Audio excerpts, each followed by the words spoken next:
Want to know how Democrats are handling the golden age? Just look at Crockett. She's not sorry she called Greg Abbott Governor Hot Wheels, and the rest of her party isn't sorry either. I did see that she issued a statement clarifying her remarks, and her statement speaks for itself. Voters are angry all across the country for good reason. We are witnessing in real time an unprecedented assault by Republicans. People are upset. People are concerned, anxious, frightened, scared, and all of the above. And so you see Democratic members across the country channeling those feelings in a variety of different ways. Hakeem's projecting. He should be focusing on what's happening within his own party, but he can't help himself. Republicans are in free fall right now. House Republicans are fighting with Senate Republicans. Senate Republicans are fighting with House Republicans. House Republicans are fighting with each other. Republicans are in free fall. Bedbugs have a better approval rating than Democrats. Donald Trump's favorability rating is actually higher than it ever was the first time around. Let me ask you, a recent poll by Marquette looked at several of the things that he has done or says that he is going to do, and 63% favor federal government's recognition of only two sexes, 60% favor deporting immigrants who entered the United States illegally, 60% favor expanding oil and gas production, 59% favor declaring an emergency at the southern border. Is there anything you are seeing that Trump is doing that you are in favor of, that you think is the right thing? Let me say, as it relates to all of those issues, we're just at the beginning. It's only been a few weeks since Jeffries froze because of these numbers, and now mainstream liberal media is being forced to report the truth about President Trump. Democratic leaders show support for Representative Jasmine Crockett and her disparaging remarks about disabled people, and Crockett gets exposed for changing her entire political personality. Guys, things are getting very interesting, so let's talk about mainstream media first, okay? And how they're crumbling at the thought of how popular the president is right now. It appears one of the reasons is satisfaction with aggressiveness on immigration. Absolutely right. This is a story about balance, and the things that are going well in the public mind for him is his handling of immigration, which is still net positive, and his deportation program is still net positive and popular. It's strange because this isn't the same story for all news outlets. In fact, because despite how much Americans favor what the White House is doing, there are those who still report differently. I mean, just take MSNBC's Rachel Maddow. Now, granted, her entire paycheck revolves around trashing Trump, so I could see why she'd cover this. Watch. How does the American people like all of this? How does the American population feel about how things are turning out with Donald Trump being back in the White House, given that this is sort of the daily news now? New polling from Gallup just out today shows that there is no issue on which the American people like what Trump is doing. His disapproval ratings are higher than his approval ratings on everything. This is the same Rachel Maddow that praised Joe Biden's debate performance against President Trump, the same debate that removed Biden from the race.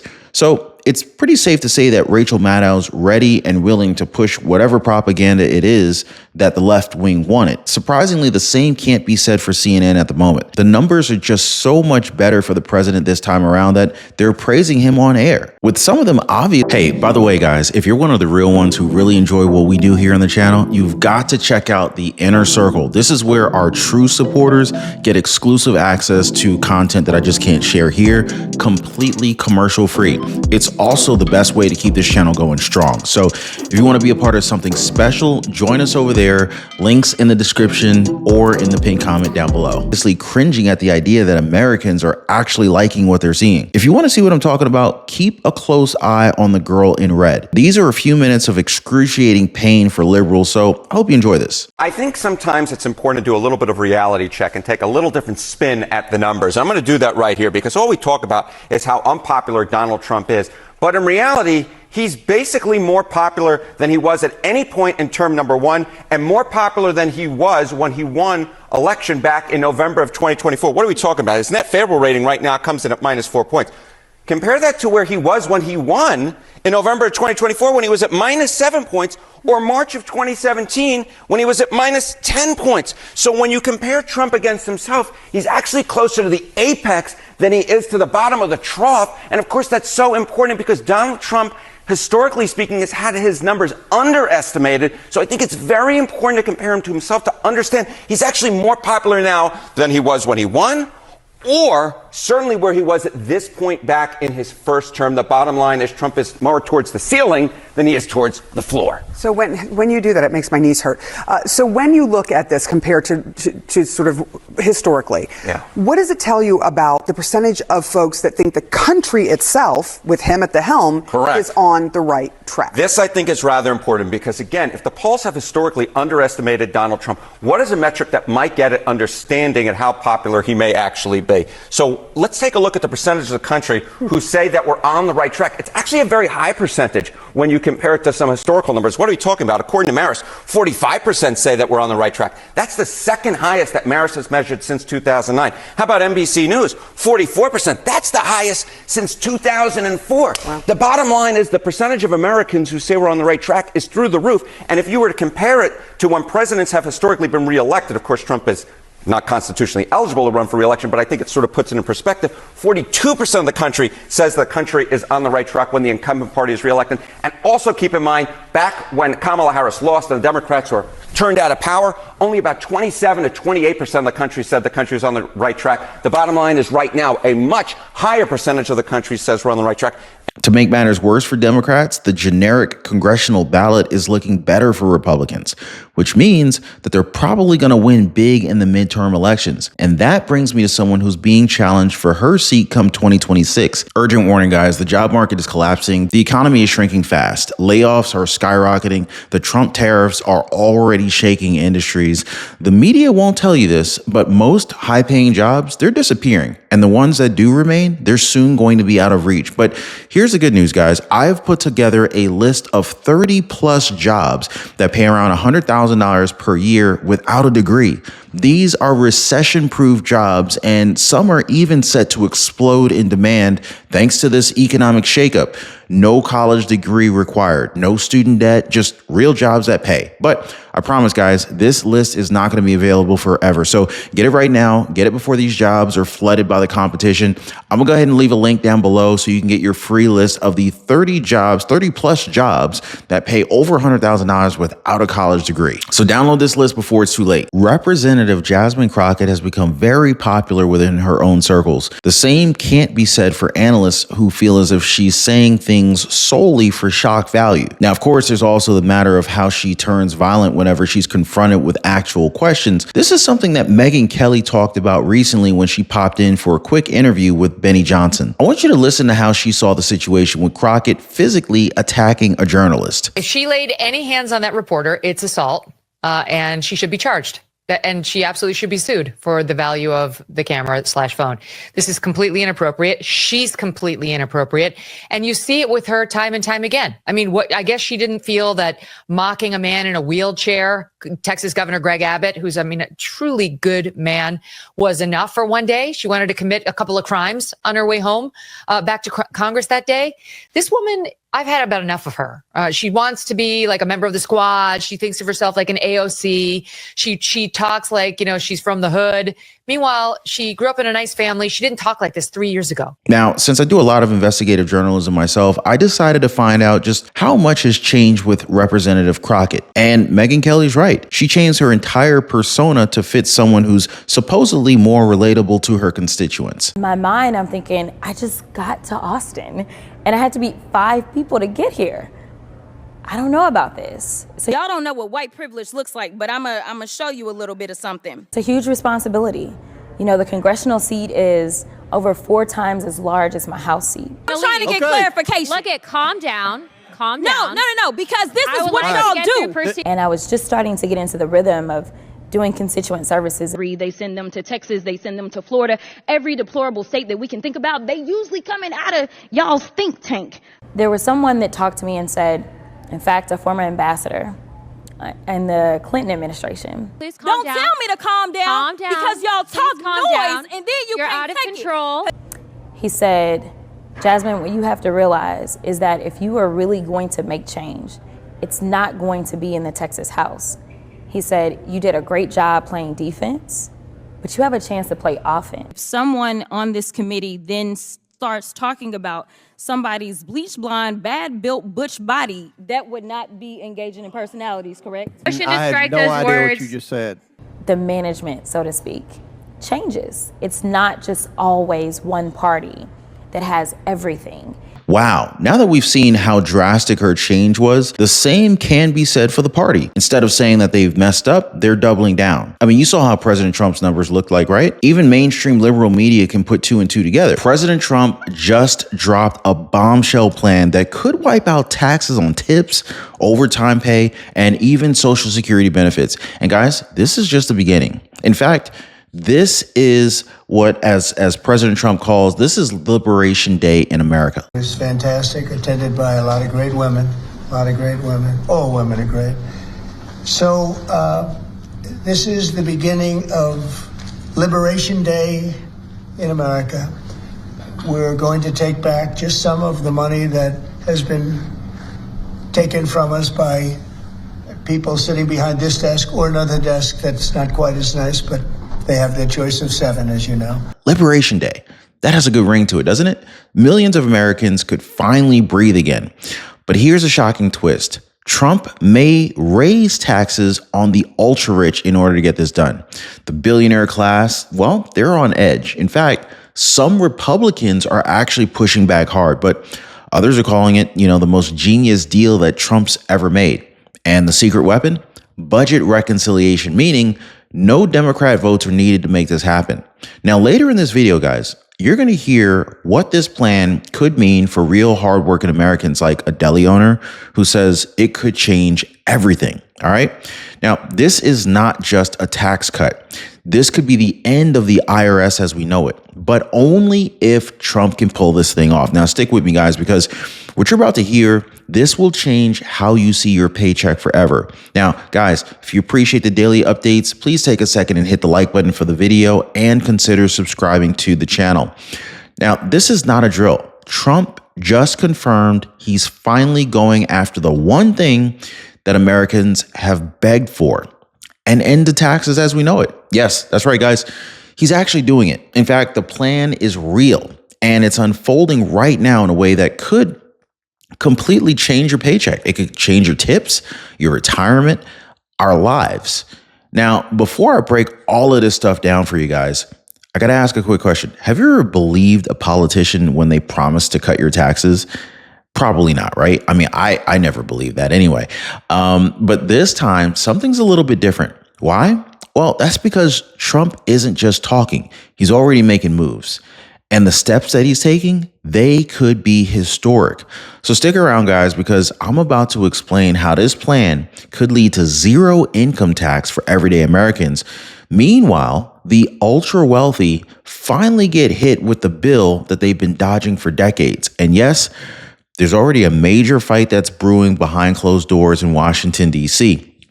But this is where their plan, where it starts, eliminating taxes on tips, right? Now, this is just the beginning. So let's just cover the bases here. If you're a server, if you're a bartender, if you're a barista, listen up. And if you happen to be one, hit me up in the comments down below, whether you are one or you used to be one, and let me know where you used to work.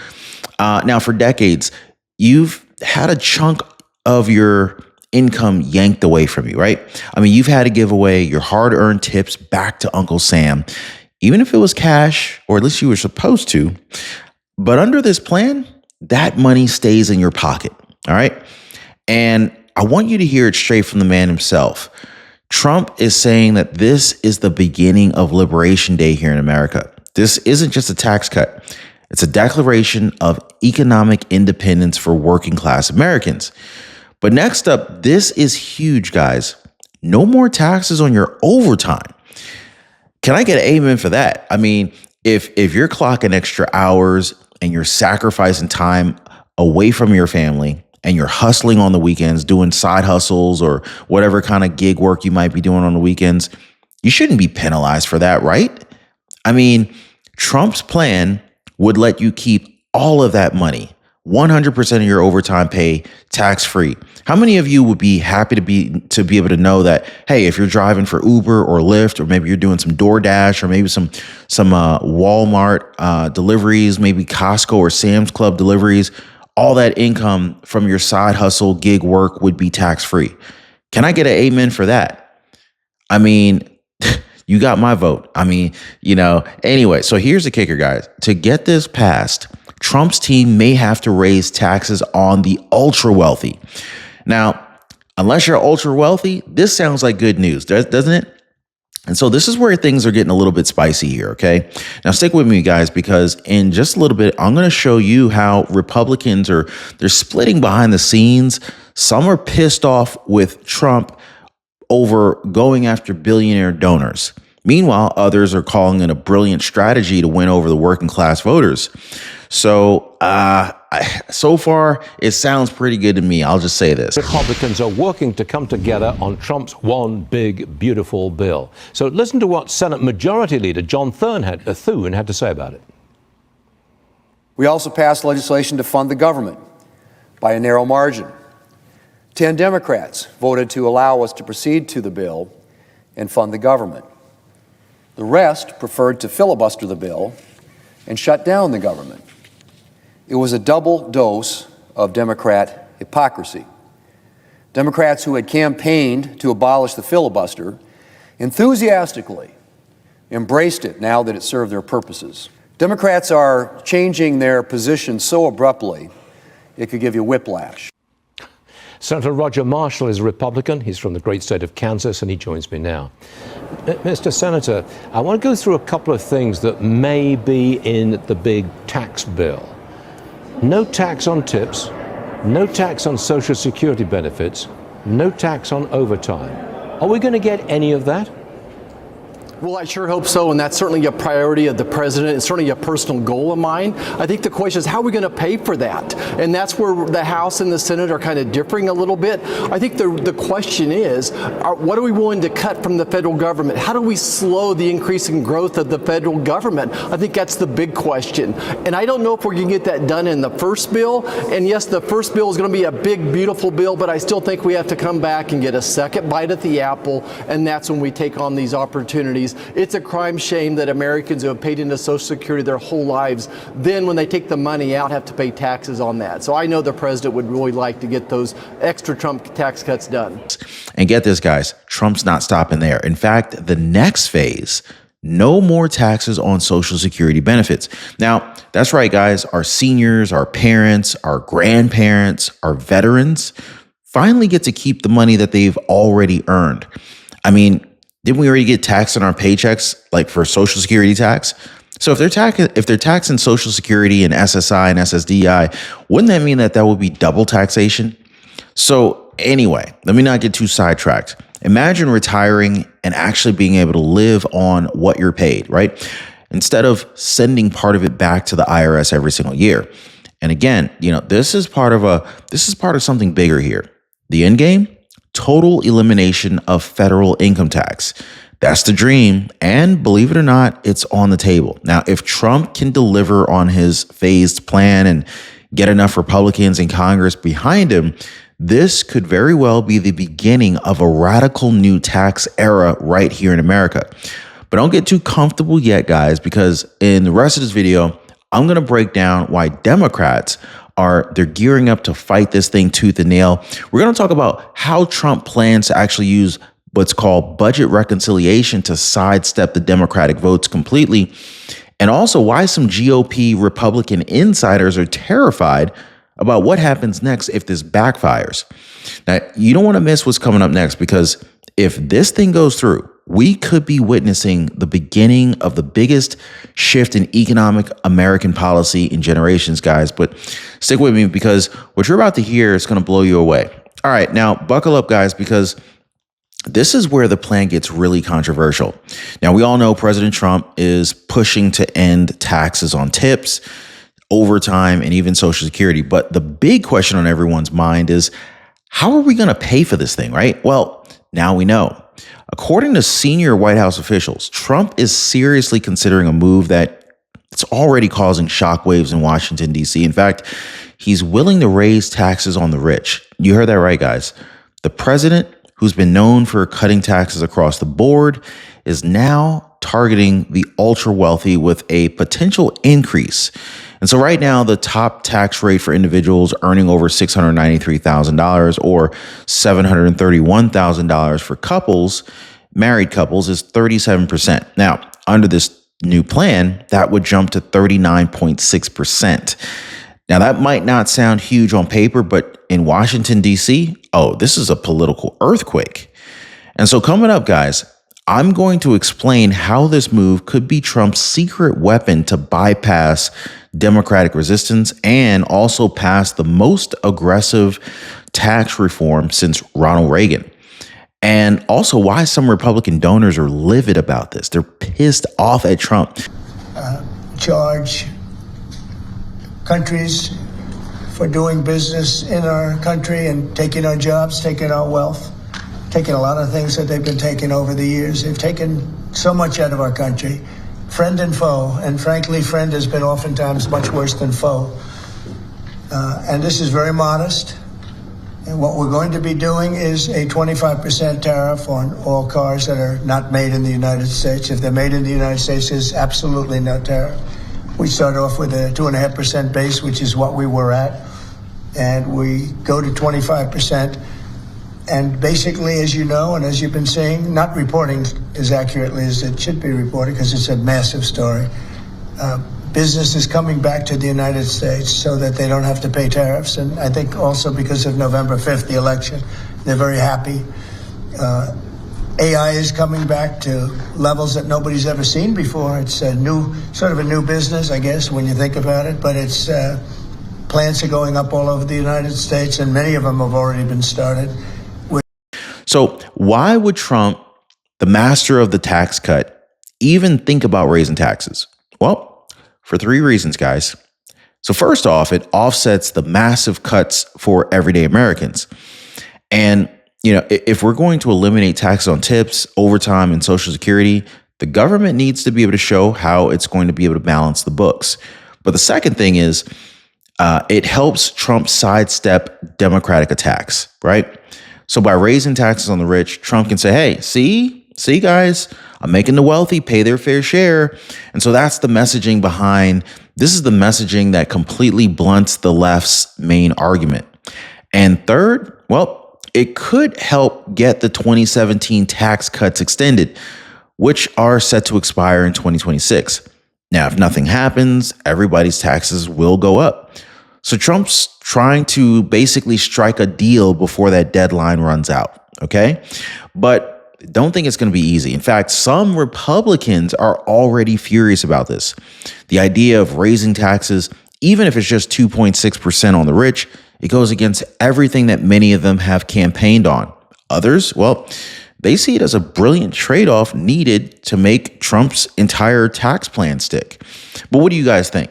Should Trump tax the rich and let the majority of Americans have their taxes eliminated or at least drastically reduced? Let me know what you think on that one.